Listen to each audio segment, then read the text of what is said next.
last topic for the day was there is at the White House today a social media summit. President Trump is hosting a social media summit. And so he's basically invited a lot of the big social media players, Prager University, Prager Heritage Foundation, Turning Point USA, Charlie Kirk, and others who are outspoken conservatives to talk about the bias of on social media, the extreme anti-conservative bias on Twitter, Facebook, YouTube. All of the left-wing media sites are not just slightly biased, but intolerant of, and they get towards censoring of conservative viewpoints. So Trump, in typical Trump-esque fashion, he is bringing the people in the White House. Let's talk about it. What are we going to do about it? I found him using some of the headlines that the left-wing media that got left out of this effort. They characterized this summit at the White House. CNN described it: Trump invites right-wing extremists, like the Heritage Foundation and Prager are right-wing extremists? I don't think so.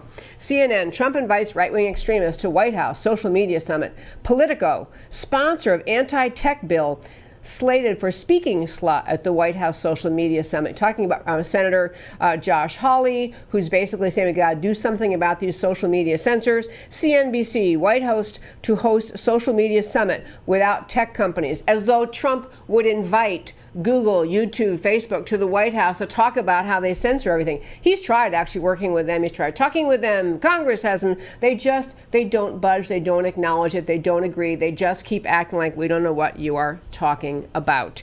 So that was Trump's thing for the day. One last little social media thing before we turn to our Why All This Matters to You. Twitter announced a new policy. I want to make sure you all heard about this. Twitter announced a new policy. They don't quite dare take President Trump down. Twitter will just take people down and end your Twitter account if you offend their left-wing sensibilities.